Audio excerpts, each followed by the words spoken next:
Hello, everyone. Welcome to the 21 Hats podcast. I'm your host, Loren Feldman. This week, I'm replaying an oldie but goodie, an episode that Shawn Busse and I recorded with Jeff Braverman, who turned his family's failing retail business into a thriving e-commerce business. I'm replaying the episode both because Jeff has a great story to share with lots of takeaways, and because, well, actually, I took a little time off last week. But listen to this. Jeff walked away from a career as an investment banker and went to work in the family's nut store, the Newark Nut Company. My dad and my uncle told me I was nuts, says Jeff, but he made them an offer they couldn't refuse. He would put the family's snacks online, this was way back in the early dotcom days, and they wouldn't have to pay him unless he actually sold some nuts. As it turned out, Jeff's little internet play wound up unleashing explosive growth and consumed the business. And despite being a former investment banker, he managed to do all of that without taking any outside capital. Since we first published this episode, Jeff has promoted himself from chief nut to chair nut. Even in good times, owning and running a business can be a lonely pursuit. Our hope is that these weekly conversations will let owners know they are not alone in facing challenges. In fact, that's the whole idea behind the 21 Hats community. Engaging with other owners to get the kinds of insights only another entrepreneur can offer. If you're interested in learning more, step one is to sign up for a free trial of the Morning Report, which highlights the most important news of the day for business owners so you don't have to go looking for it. Step two is to get on our Slack channel where you can ask questions, get vendor recommendations, and tap the wisdom of a very impressive crowd. Just search the 21 Hats Morning Report to subscribe. Joining me this week on the podcast are Shawn Busse, CEO of Kinesis, which is based in Portland, Oregon, and works with small businesses on marketing, culture, and strategy, and Jeff Braverman, chairman of dotcom, which is based in Jersey City, New Jersey, and sells all kinds of snacks. The episode is titled, Turning a Failing Nut Shop into Nuts.com. Hello, everyone. Welcome to the 21 Hats podcast. I'm your host, Loren Feldman. Today, I'm here with Shawn Busse, CEO of Kinesis, and we're doing another in our series of marketing workshops. As we explained the last time we did this, the idea here is to focus on one of the biggest pain points business owners have, but with the idea that there's no magic bullet. So today, I think we're probably going to end up talking a lot about digital marketing. There's a lot of jargon involved in this. Could you walk me through a couple of these? Let me just start with one I just heard that I wasn't familiar with. What's CAC? Yeah, CAC it sounds terrible. Sounds like it might be a disease, but it's really just customer acquisition cost. You know, how much are you spending to get a customer? You're also probably going to hear some terms like LTV. That's lifetime value. So what is a customer worth not only when they buy a product or a service from you today, but what's it worth over the lifetime that they are with your company? Because if you're thinking about how much you're spending to get that customer, you want to know what you're going to get back over the lifetime. That's right, over the lifetime. You're probably going to hear CPG, which is consumer packaged goods. Think about when you go into the grocery store, all the stuff on the shelves, those are CPG items. Our guest today has a lot of CPG stuff. The last one I think you'll probably hear is DTC. And so that is direct to consumer, meaning rather than going through the grocery store to get your customers, a manufacturer actually sells straight to the consumer, usually through the internet. So direct to consumer has been a real kind of rage for the last, 10 years or so. So again, the idea behind these conversations is that because there's no magic bullet marketing solution, we want to just try to workshop it and talk to business owners and entrepreneurs about the strategies they've tried, what's worked and what hasn't. Today, we're going to talk to Jeff Braverman, who calls himself Chief Nut at a family-owned business called Nuts.com. I've known him for more than 10 years now. We wrote about him when I was at the New York Times, when his business was much smaller. He's got an amazing story of taking a business that his father and uncle were running, a little failing retail nut shop, turning this business into an internet juggernaut and doing that without taking any outside capital. Is there anything in particular you're hoping to hear from Jeff today? I mean, it's amazing, because he's gone from what looks to be like maybe a 4-person retail store to a maybe 500-person company, somewhere in that range. That's doing everything from manufacturing to fulfillment to marketing of the offering. And so I want to hear about that journey, especially how to transition in a family-run business, because that's often a super hard thing to do. All right. As usual, this episode is brought to you by our principal sponsor, The Great Game of Business. Let's get started. Welcome, Jeff. To start, could you give us a sense of how big a business Nuts.com is? Certainly bigger than we last spoke years ago. But we're well into the stratosphere, let's put it that way. I think when we first met, we were probably doing $30-something million or something like that. So we're doing multiples of that now. How many employees do you have? Probably about 500 or so. Wow. You have a wonderful story about how you actually got into the nut business. You went to school, you went to Wharton, you got a job on Wall Street with an investment bank. Then what happened? I gave that about 6 months, 7 months. And I just decided I wanted to build something. I wanted to do something special and a little bit more socially redeeming. I grew up in a little nut store that my grandfather started in 1929. And I just had an idea years before I graduated. I was a freshman in college. I did start what became Nuts.com, but at the time it was called nutsonline.com. I left banking. My dad and my uncle, as you know, told me I was nuts. Literally, I'm not kidding. Because I was, making more money than they were and doing great in my career. I just had a belief in myself and I'm an entrepreneur at heart. And the rest became history. We still had modest expectations and we've blown through all of them. What year was this where you started nutsonline.com? So it started in early 1999, and then I joined the business full time in 2003. So that's before the dotcom bubble burst. Correct. Early days in the internet. Very early. Not that many people were buying nuts online then. A few orders would trickle in, a few orders here and there. And it was like the most exciting thing in the world to my 4-person family business. Yeah, I remember when in those early days, too, it was like there was just so much hesitation about putting your credit card online. Like just getting over that threshold was like a big barrier back then. 100%. And even if you fast forward a bunch of years, it was still a barrier. You would just have all these assurances on the side. We would do A/B testing showing credit cards and credit cards accepted and, these Norton, Secure, whatever stuff, to try to, mitigate and allay people's fears. I don't think those are as necessary these days. What was your basic idea for how you were going to find customers and how the customers were going to find you when the internet was just getting started? Yeah, so early on, it was hard.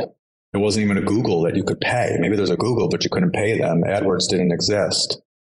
So I actually started out, for example, this was, and I know he's passed, but Tony Hsieh from Zappos had this company called Link Exchange. And you would put banners and share banners and pay commissions and stuff like that. That's how I started driving people. But then SEO also. Organic search was an easy thing those days, and you could manipulate and rank very high just by doing some very basic things on the page. Then there was a tool called GoTo, which became Overture, which then got bought by Yahoo. So these were like pay-per-click. So yeah, I date myself here. And then obviously the Holy Grail became Google. It's like a history of the internet. When I came into the business this was like February of 2003, I didn't know that the internet was going to be the end-all be-all for a little store. I actually thought the opportunity was to sell to a supermarket who started buying from us. But after a few months, I just really wanted to lean into where we could, differentiate ourselves and realize it was online, and then put together strategy, rebuilt the website. There were technical hurdles to really, go after advertising online. And we launched, of course, this stuff always takes longer than you expect. Relaunched on December 4th of that year. And I told the developer who I hired him when I was a sophomore in college, and he's still with us today. Wow. But I said, it's Christmas time. Let's go. We launched, and it was like the fire hose opened up type of a thing where the volume just exploded. But we just then had, a strategy on how to advertise on Google. And what we realized really early on was budget. What budget? If there are returns, you just find the money and you spend it. And also then, and this is a big challenge for lots of people, especially these startups over the last couple of years, it's just like, CACs were just nothing. Well, we actually got to the point where we were grandfathered in with some platforms for like a penny, bids for a penny. Eventually they graduated those things to be 10 cents or 25 cents or whatever. But what I did, the early secret to our success beyond just like we already were ranking organically was really understanding Google. There's a guy who wrote one of the first books on Google. And instead of me running the campaigns, I decided let me hand it off to him. And for several $100s a month, it was actually, I remember it was about $600 a month. He didn't know what his work was. And then it was just like completely off the races. Yeah, I remember that time. We were doing SEO back in 2005, and, it was B2B, but it still worked very similarly where, if you created content, you just put a lot of content out there with the right keywords, you could really drive a lot of business. And there just wasn't the competition. They were sort of like halcyon days, such a great time. You were ahead of everybody else. Yeah. And then we used the tools. So when I came into the business, we maybe had think of like a little nut dried fruit candy store, 150 products or so. Today we have thousands of products. But we leveraged the tools. So we would use, again, even before Google, we used another keyword tool, and it would tell us how many searches are there for this thing in a given month. We would take supplier catalogs, dump it in to the tool, and just start scaling the offering. If X number of people are searching for this thing, God bless, let's sell it and see how it goes. And it was a very simple, strategy, but it worked. Just stepping back a minute, I run into a lot of second generation business owners where the parents are still involved. And it sounds like you've faced kind of a common situation where there's a status quo, there's a way of working. It was, boots on the ground, retail presence, and you had a vision and a transformation you wanted to bring about. How did you navigate, your big ideas and change and all that, and also manage your relationship with your family? Yeah. Yeah, it's a great question. And I think I was lucky and had a little bit of a special situation here, because I think often, whether it's a strong patriarch or matriarch, but there's someone strong who's reluctant to cede control to the next generation. Mm-hmm. I've had unique relationships with my dad where, like, in high school, I was investing his money and managing his money. So there was something a little bit different there. I did come home in my freshman year of college. I put together a little business plan. My dad and my uncle had probably never had a business plan to, try something with the internet. They gave me a very small budget. It did cost me more than that. But they had strong belief in me. Like I said, when I decided to come into the business, and this was exciting. I'll speak for my dad. He's just a creature of habit. When the store was actually struggling. So when there were no customers on a Saturday, he'd be nervous. And when it was right before Christmas and really busy, he'd be equally nervous. and just, a reluctance to change and kind of, set in their ways. My grandfather was the exact same way.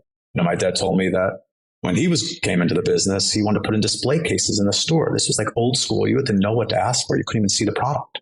And it took my dad years, and finally cried to his mom. And finally, she said, Saul, listen to him and give it a shot. And they finally put in display cases and sales went up.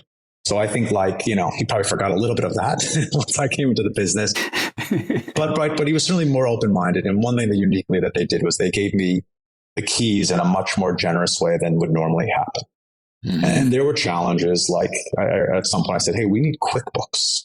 And I remember the stinker was about $299 at the time. And my dad said, let's wait for business to be a little bit better. And I just said no. And he just had no choice because I just bought it, right? Mm-hmm. We were dead and on Saturdays in the retail store. I put together the case and said, hey, we need to close. We're actually not making any money on Saturdays. And their response was, well, Poppy Saul would never let us close. And, they wanted to start with a half a day. And sometimes I just dug in. And they didn't have the fight in them. But then what happened was things worked. So we our business was not a good business, was not making much money. And then we start growing and it becomes super exciting. Yes, when we turn on that website again, the new version in December 4th, 2003, my dad actually said, shut it off because it was too much business and he was scared. Scared he couldn't fulfill it? just nervous. Yeah. And it's like, we got this, like we had, a silly example, but we had a wholesale customer. We had to have a wholesale business because the retail store was just, going down and down each year. And, I just visited them, asked them questions, said, how can we help you? They're like, well, we really love packaging. Will you package for us? My dad and my uncle said, no, too much labor. Because for them, they didn't want to think about hiring people. And I showed them the math. I was like, oh my gosh, we can make retail margins at wholesale volumes. Let's go. So I was the person who packed it, right? And just kind of drag them along. But then it starts getting faster, and then we start hiring people, and it worked. We grew this business very quickly and profitably. And so I think that covers up a lot of stuff. But I think there was a deep love and respect that they had for me, which is I'm not saying that's not in other places, but they were much more trusting. And then, one, to my dad's credit and all of his stubbornness in life, because he's pretty dogmatic, it was, he pledged that if wasn't expecting to have a kid to come in the business, he had to kind of go into the business. But if he did, he would, give them a lot more latitude. So very quickly, with that retail store of ours got bulldozed in 2005. Wow. That was 50% of our business. Fortunately, we had the internet. That's a symbolic moment. Mm-hmm. Yeah. And I was there to save the day. And, again, things work. We grew 50% a year for 10 years or whatever it was. And, got paid before we paid our suppliers. It just was a model that worked. You were in your 20s at that point when you were sort of hustling hard?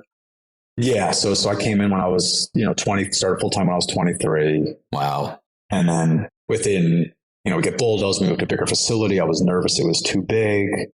Well, we took over the neighboring facility 2 years later. Then we had to move out again. And then, we scaled tremendously. Now we've got facilities all over the country. But right. We really hit our groove, 3-4 years in, we were really hitting our groove and growing nicely.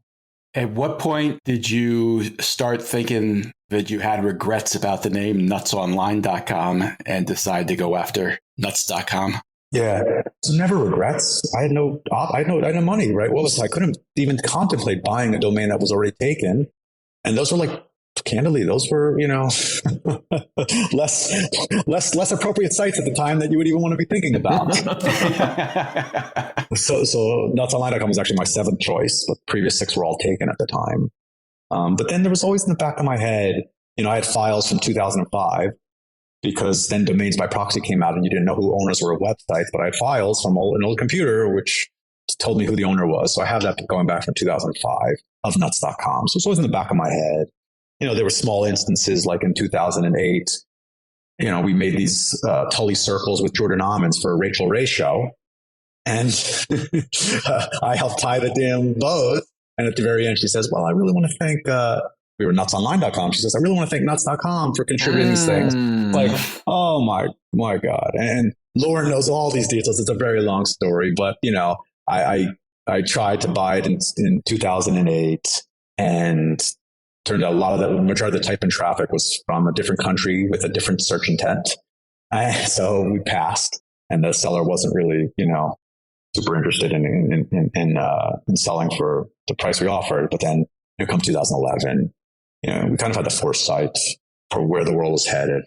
You can see this today where Amazon's done a very good job promoting Amazon. So we had a sense that the brand would become even more important. Mm-hmm. So it's just one of these things.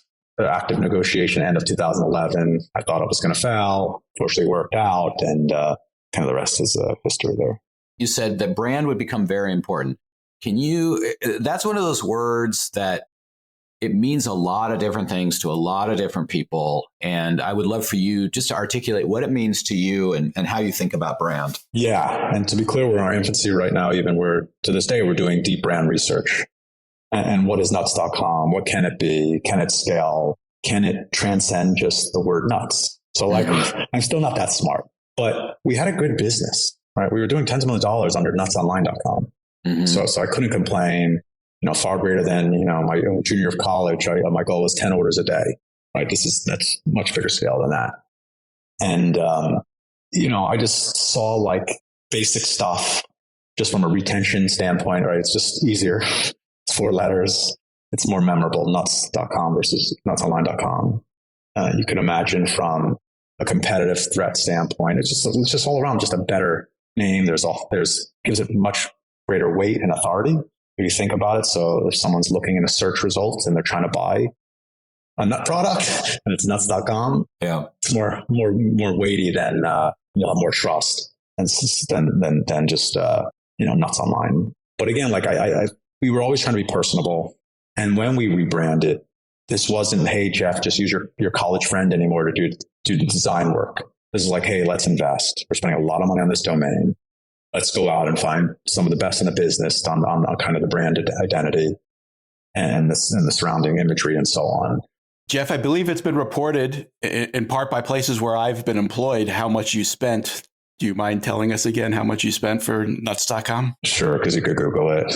ChatGPT probably knows it. ChatGPT will tell you, yeah. It was never supposed to get out, but it got out. That's $700,000. And that's $2011. Correct. I mean, it wasn't that long before that you were negotiating $299 for QuickBooks. Yeah. How did writing that check feel? How big a risk was that for you at the time?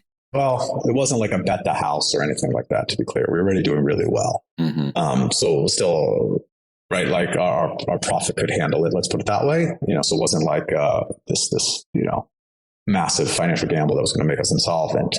But I had conviction. I believed. I was trying to justify the math, and it was like, well, if you improve your retention rate by 1%, then all this stuff. But it's all BS. I was saying, well, what if you could hire employees better? Like, is it a better brand that resonates with people you go to hire? Then, right, you could get a return if you just hire that one person.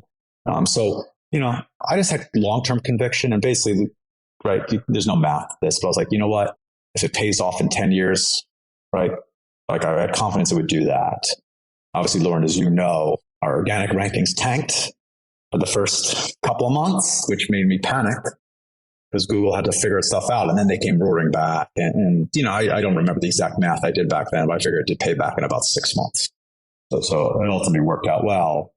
I'd love for you to talk about your journey of going from these like early scrappy days when you're like, I've got to like pinch every penny and be really cautious, to a place where you're like, I'm gonna take a flyer on this thing. And when are the right times to be thinking bigger like that? Yeah. It's a good question. Look, I think what's been imbued in me from the day I was born was frugality. It doesn't stop even now. We've scaled our payroll probably by 10x that in the last year or so. So like, to give you perspective, but there's still just this high degree of frugality. I would say my dad was more penny wise, pound foolish. I'm trying to be penny wise and pound wise, and that's how I've been. So for that was like a big number, but again, it wasn't bet the farm, right? Mm-hmm. And like it wasn't like it was worth a zero. It's worth something. So it's just like but it came down to gut because yes, I did math, but like who the heck knows what would have happened. So I think I just believed. And sometimes I think an entrepreneur, definition of entrepreneur is someone who takes risks with limited information, right? Right. That's right. And that's what I did. But again, I was never going to create existential risk. I can't remember what our profit was then, right? I don't know what my frame of mind was then. But I think we were at the scale where like we wouldn't miss it. Mm-hmm. So that was certainly helpful. But that wasn't the sum total of your investment at that point. As I think you were starting to say before when you were talking about brand, I think you made a decision that it wasn't just buying the domain name. You were going to invest in the brand. And I think you're probably talking about the graphic design, which Correct. Which wasn't cheap, but still orders of magnitude less. But yes, there's a lot of work and you have to reprint all your assets, but those were still small compared to the $700,000. But I can tell you, we did lean in. Right, didn't go cheap on the brand agency. And one of the best feedback we got afterwards, or the most consistent feedback was, oh my God, your boxes are absolutely incredible. Because we went nuts on the boxes, right? We had fun with it. I mean, we always had these cutesy cartoon characters because I kind of built this business in my image. And I liked cartoon characters and I wanted to make it be personable and have a connection with the customer. And lean in, we did. And this is a business where we still are. We're on a direct response model. Right, we're not putting much money out there for branding in terms of budget and so on. This is we put in X and we get back Y. So that was like a little bit more of a leap than a lot of the other stuff. So along those lines of taking risk, which is something I love to talk about in terms of what makes a good decision. you took some other risks. So you're over here tinkering with the online space. You're really in this kind of like A test, B test, inputs, outputs, very what I would call kind of left brain activity.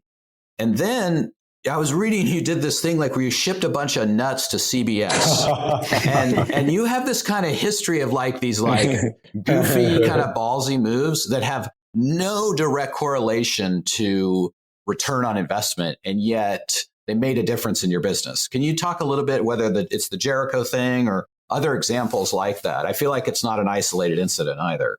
Yeah, and you know what, the Jericho example reminds me of, sometimes I listen to the How I Built This Podcast by Guy Raz, and he always asks how much of this was like hard work and smarts and so on versus luck. And I think I'm not going to be smart enough to answer that well, but I think luck presents, you have to be open to receiving the luck. Yeah. And in the case of Jericho, this was a long time ago. It's about 15 years ago or so. But long story short, a show was being canceled on CBS. It's a long story, but fans decided to send nuts in protest. I had never seen the show.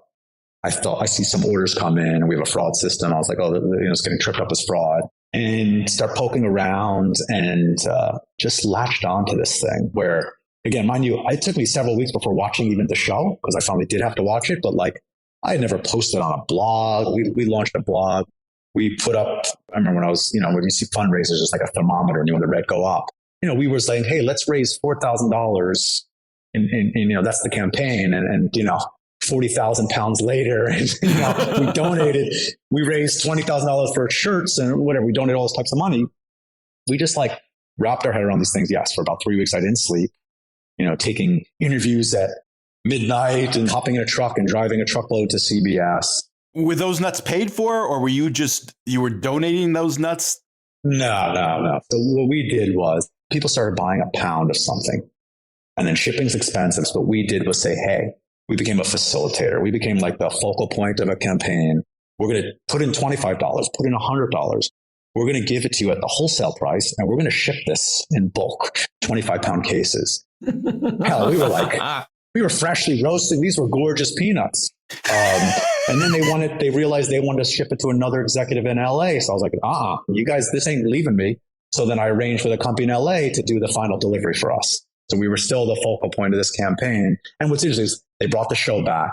They flew me out for the fall lineup party in LA. And I'm into season 2 DVD, which is kind of funny. And mind you, like, I wasn't a fan. I thought these people were crazy at first. I had no idea. I had no idea what this was about. But then ultimately what happened was we did analysis to say, hey, what do we gain from these customers? And turn out these people were rabid fans, but didn't turn out to be rabid customers. There wasn't a lot of lifetime value there. But when you have links from the New York Times and all these other publications about this campaign, we then ended up, what did we do? We took that Jericho page where we had pictures and this blog and like all this stuff going. We ended up just saying, okay, let's put that page somewhere else and let's take that page and redirect it to our nuts page. And then our rankings went up. Yeah. So like we did maneuver it once this whole thing died down. But I think it's just being open, right, and flexible, and being able to pounce when you have you sense that there's some opportunity. I didn't expect it to be like crazy like that. Did you have the help of a public relations firm through any of that, or did you just wing it all yourself? No, what we had was a couple of programmers, and then we had kind of a designer, and we just like, I didn't sleep much. I was like, to be honest, some guy was like, hey, we want to interview you. I had no idea who he was. He was like a major person in this campaign. I had no idea. I would just get on the call. I was reluctant. I was like, I'm tired. I got on, and then that spawned I was on K-Rock and all this other stuff happened. And suddenly, you go to the supermarket and you saw me in the National Enquirer.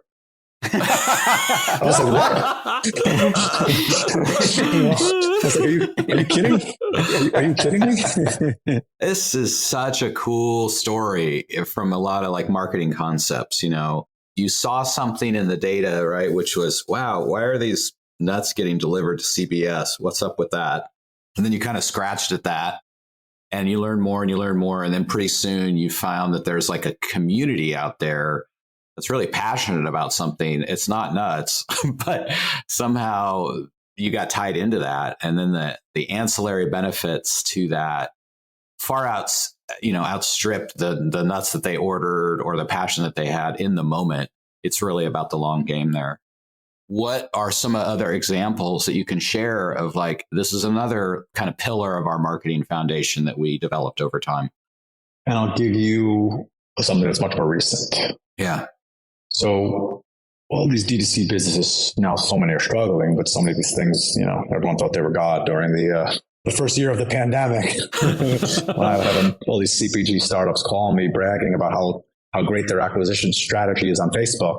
They're genius business people, right? Oh, yeah.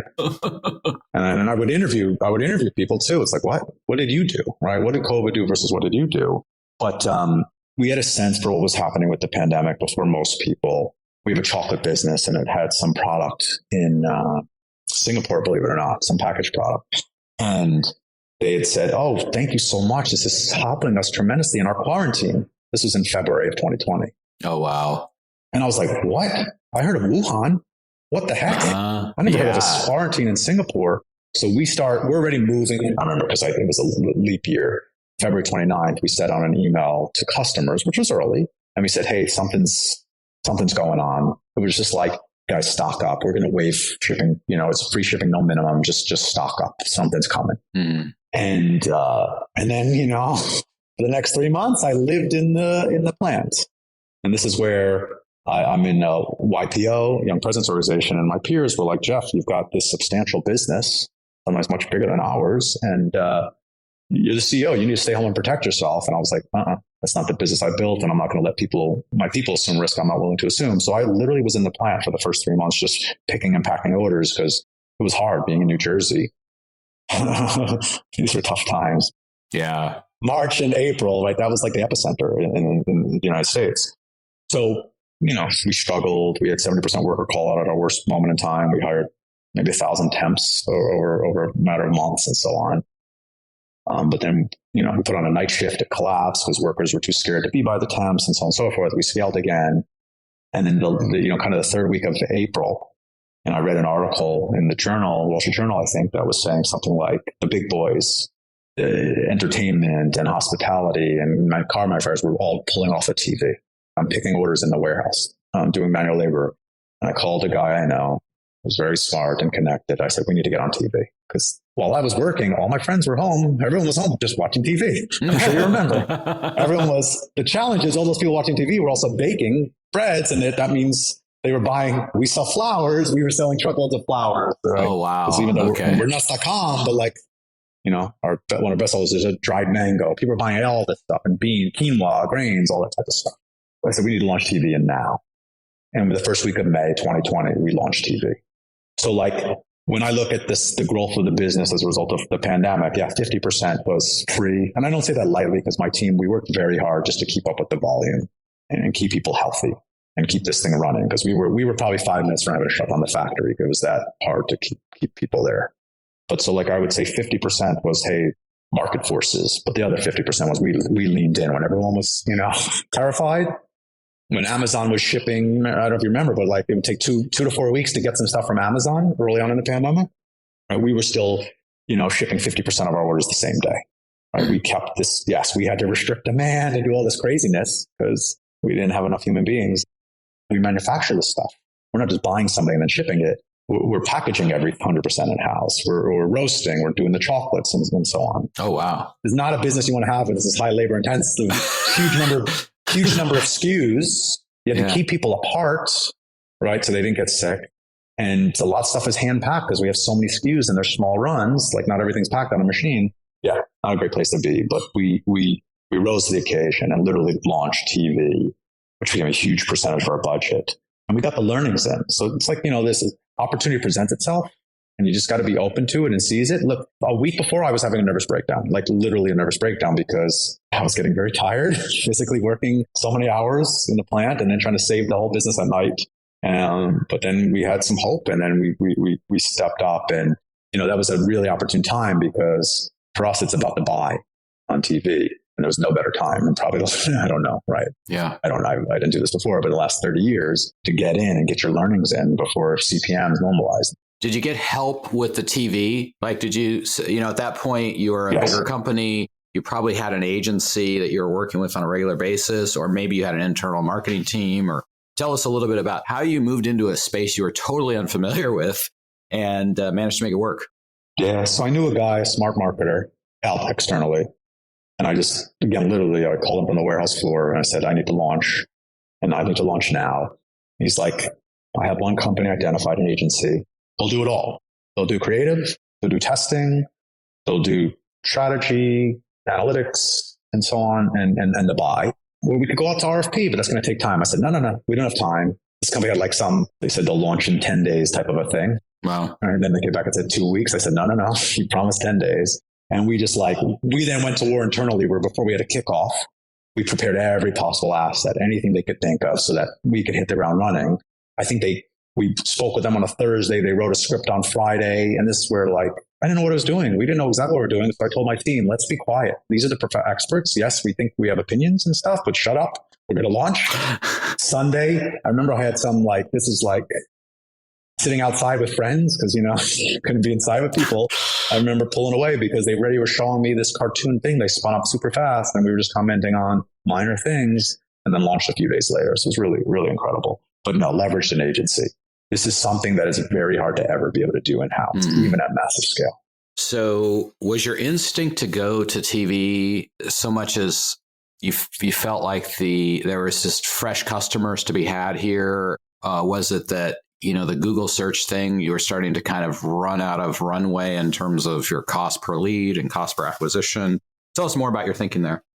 Yes, Google. I viewed Google. Don't let the Google people hear this, but I view Google as like a morphine trip for years now. You gotta just pay to play, and it's like, is it incremental or not? But at that point in time, Google was an unbelievable channel, right? It was an unbelievable channel for everyone because the audience just exploded, right? Conversion rates went through the roof. So no, to me, it was just fundamentally like, holy crap, the world is our oyster. This is an opportunity to acquire so many more customers, and then a supply and demand imbalance. Everyone's watching TV and the advertisers are pulling off. So you have a buying opportunity, not arbitrage because we're not selling, but you could buy on the cheap. And it was one of these things. Let's go. Let's move super fast. I don't love the buzzword like the MVP acronym, which is I don't know if that's still a buzzword or not, but minimum viable product. But this was like, let's go. Let's apologize later. Let's break things and let's launch. But then it opened my eyes. I was like, okay, great. If Google's really performant now and TV is really performant, well, why the hell isn't Facebook performant? I had a junior team at the time working on this stuff. And, I didn't know Facebook super well. We've been on Facebook forever, but I'm always skeptical of the Facebook. Look, I've been advertising on Facebook since probably you first could pay them in 2005. And I've seen them become opaque and they don't show you results and they take credit for everything. And suddenly with iOS 14.5, it became like this wake up call. But I was just listening to my team and they're like, well, here's the ramp up and here's the CAC and LTV analysis. And I was just like, bullshit. If Google's working and TV's working, there's got to be something for Facebook. So then it didn't last long, to be honest. But then we scaled the hell out of it after the summer. So we launched TV in May. I think in September, we went after Facebook aggressively, and that was like massively performant. That lasted only so long. I think you started seeing reversion to the mean by February. And then that summer, Facebook died because of the Apple changes. Yeah. But to me, it's so much of my success in business. One thing is I was the customer. So I always have the customer first mindset because I like eating this stuff. We have delicious stuff and like cute cartoon characters, great quality, freshness, quick delivery. Like we've got 5 distribution centers around the country because I want stuff quickly. And I think the second thing is it's a lot of common sense. You just connect the dots in places. So again, that example, TV is working.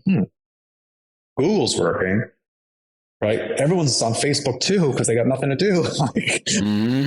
Be conservative. So if you don't believe it fully, it's very hard to figure out attribution. It's only getting harder. And when we launched, it was like the CACs, the acquisition costs were just so low. It didn't matter if it was right or not. You gave 2 examples there. One in which you said, hey, let's just trust these professionals. We got to go. And that was, your TV experience, right? And the other example you just gave was like, I don't trust what my team is telling me. Maybe I'm simplifying it a little too much, but maybe you can help folks from your own experience how you think about decision making. And how do you think about trust and when to go with your gut and when to rely on experts? Yes, I'll answer this in a few ways. Recognize I'm still learning and I'm still a novice. At some point, I said, hey, I should hire an executive team. So I was the highest paid manual labor for far too long. Let's put it that way. And, I struggled. I said, how should I reinvest in this business? I struggled for years. I didn't know. And I should have invested in people. The problem is I didn't know how. And I didn't have confidence in myself in hiring the right people. So I did go on a crusade, start hiring people. And kind of the mistake I made was I certainly emphasized intelligence because that was easier for me to measure. There's a lot more to it than that. And so I probably over-indexed there, but some stuff was much more theoretical than practical, and you need to be able to execute. But I think then I was much more of a trust, like, hey, I'm bringing on these very intelligent people, just go. A few years later, I learned that you should really trust but verify. That's a newer principle.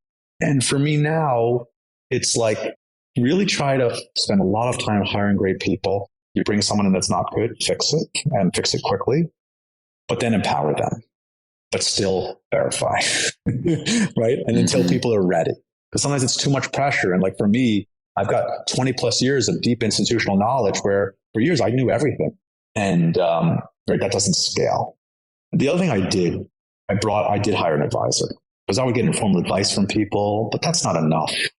So I don't have a board of directors yet. One day I'll figure that out. But I think a little over 2 years ago, I did bring on an advisor. And it just gave me a lot of confidence because then when you go to make hiring decisions, there's someone else in your corner that understands the business, not just at a superficial level, but, like I was spending probably 4 hours a week with the advisor then. Mm-hmm. And like, even though I've done great in life, I'm still, like I said, a novice at this. And there's some things I'm really good at. There's some things I'm not. And that's for like, I had someone to talk to. Mm. And look, I'm in Young Presence Organization where you have your kind of board, but like, it's a little different. We meet someone for 4 hours, but they don't know the intimate details and the ins and outs, and they're learning too. But like that did help where then I had someone who I could go to for advice. I made a big move. We were thinking about how do we map my path out? What do I like doing and how do we get there? And he'd said, hey, in 3 years, you could focus on people, strategy, and then acquisitions, all of which sound good to me. And I said, why 3 years? and I saw someone dynamic along the way, and then we hired a president. So well ahead of what we were planning to do. But like I began to have the structure in place and the advice to help make these right decisions. Nice. So I don't know if that exactly answered it, but like in my heart of hearts, I want to just delegate, and that's different. Most people are reluctant to seek control. I probably am too trusting of people, right? Hence that emphasis on being able to verify. But I think like, what we're trying to do is how do you create a culture and environment where things are, give guidance from up top, but let the team set their objectives, let them feel empowered, turn people loose. I think you mentioned that you are doing some kind of deep brand research. Could you tell us about that? Yeah, and this is some area where people had to twist my arm to do it because I didn't fully understand it, and it's expensive and I don't see immediate returns. And so my brain doesn't work like that. But, can we, to become $1 billion business, can we do that as nuts.com? That's the goal? There's no real, it's like, hey, how do we keep this going for 90 years is probably the real goal and do great work with great people. For me, there's less about an endpoint, more about the journey. But sure, you got to put numbers up to inspire people. But like, let's put a number up there like that. There's a lot of people who just think that we sell nuts when that's a minority of our products. Can we, through branding work, can we stick with nuts.com or not? Can that take us to where we want to go? We have a gifting business. We have a gifting business that's substantial. Do we need to create a sister brand? We don't know the exact structure of this, what's going to come out of this from a brand architecture standpoint, but do we need to elevate a brand there? We have a B2B business that's just really healthy. We have a chocolate business that actually has a retail brand. And how does this stuff all fit together? So we're doing this extensive research project to try to understand, again, where we can go and how do we get there, right? For me to try to move away, let's say, from the name nuts.com, right, I'm going to need a lot of convincing evidence because there is value there. And, right, whether we're like, oh, we have created a brand. I was just on a trip and many people came up and says, oh my God, I love nuts.com. Or it's like, it's my little secret store type of a thing. So there is stuff there, but we now need to be able to articulate it much better and architect this much better. It sounds like as much as you've grown, you still see yourself as a little bit of a secret. So suggesting there's a lot of room to grow. Yeah, these markets we serve are massive. That's why, like, when I think about what we need to do, it's less about Amazon and the competition, because the mouths are there. Is Amazon your main competition? Is that how you think of it? Yes. I mean, Amazon's going to be everyone's. I hate to say it. Anyone who's got significant parts of GDP is going to be an Amazon competitor, right? Unless they get broken up. Is there another business like yours, like nuts.com out there that fits the basic mold of what you're doing? I would say that a lot more of them are like offline businesses versus online businesses. Lots of smaller online businesses. But then again, we have a gifting business. There's many large gifting businesses or bigger gifting businesses, online. We operate on lots of different verticals. But I think at the end of the day, right, like, there's wallet share. And if people are going to go buy stuff online, a lot of people go on Amazon. So how do you get the people who want better? And I think that's where we're going to figure out how to lean in. Yeah, that seems to me like the real opportunity is Amazon seems to be in a bit of a tailspin in terms of quality and trust. Correct. And food's an intimate thing. Yeah, right. We have this heritage, a real heritage. This is my grandfather started this store. Our suppliers, we've been doing this with our suppliers for generations. Most other people can't say that. And I think there's an opportunity for us to look. In my mind, we've won. Now it's like those still early innings. Like, I think customers and people want better. They want to have a relationship. They want to trust. We're putting ice in our boxes as late as possible in the day so your stuff doesn't melt. You think your medjool dates that are coming from Amazon are stored in a 90-degree warehouse? We're shipping them with ice. That's so cool. Well, I know we're coming up on time here, and we like to end this with a question for every guest, and that is the idea of good habits. And a lot of great marketing, which is what this show is about, is really about figuring out what are good habits and continuing to beat the drum. And I'm curious, what are your good habits that have served you well over the years, that have helped grow the business? Yeah, and I think this is really more broadly than just marketing, but like measure, right? Don't just especially if we spend lots of money, measure everything as best you can, right? And I know some stuff is harder, but for me, it's like, what are the returns? Like, there's always some math. Make sure there's math, and have a plan.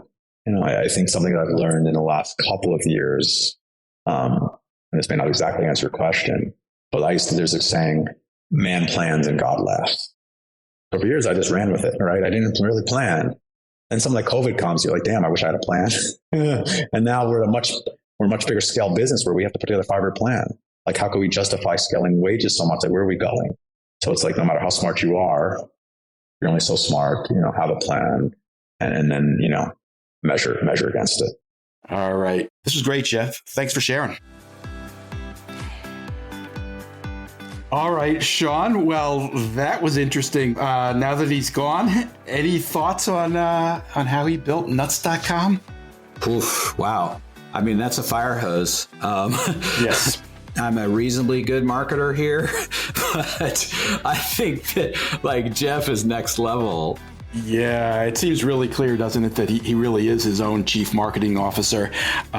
He did talk about bringing in advisors, and it's interesting how he chooses to use them and what he uses them for, but he really trusts his own instincts, and that's obviously worked for him. He clearly has good instincts. What do you think of the way he's mixed, going with his gut, making big decisions, placing big bets, but also bringing in experts at certain points? Yeah, gosh, I think we could have a whole show on this, decision making and risk taking, and where to get help and when to trust your gut. I think the interesting lesson for Jeff here is how he's using his advisor. If you listen carefully on the section about television, he didn't ask an advisor, should I go into TV or not? It was like his hunch, right? He was like, I think this is an opportunity. But what he did is he brought in a guy who knew TV really well to help him accelerate that hunch. And so within 10 days, he's like capitalizing on this idea. And I think that's a really important thing to understand if you're, a business owner. Am I hiring an advisor to bring new ideas because I need help, kind of innovating and creating new things? Am I hiring an advisor to help pull out good ideas out of me, but I can't quite get them without some help? Or am I hiring an advisor who's really a subject matter expert and is accelerating the idea I already have? And all three are totally legit ways to work with outside help. Which brings us back to, the whole purpose of these conversations that we've talked about, which is, the notion that there's no one size fits all in terms of marketing strategy. There are all kinds of ways to do this. And, what he's done has worked for him. I would like to think that people could take pieces of this and, maybe take some lessons that they might be able to apply. Mm-hmm. But, not everybody has his instincts. It's tricky. All right. My thanks to Jeff Braverman, Chief Nut of Nuts.com, and to Shawn Busse, Chief Nut of Kinesis. And of course, to our sponsor, The Great Game of Business, which helps businesses implement open book management and employee ownership. You can learn more at greatgame.com. Thanks, Shawn.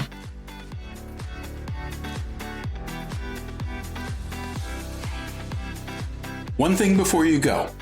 Everything we do at 21 Hats is created by entrepreneurs for entrepreneurs to help us all learn together. So if you get something out of this podcast or out of the morning report, please tell a friend, tell an enemy, tell every business owner you know. Your word of mouth, entrepreneur to entrepreneur, will always be the most effective way to build this community for all of us. Thank you. It means a lot. This episode was produced by another entrepreneur, Jess Duberon, founder of Blank Word Productions. Thanks for listening, everyone.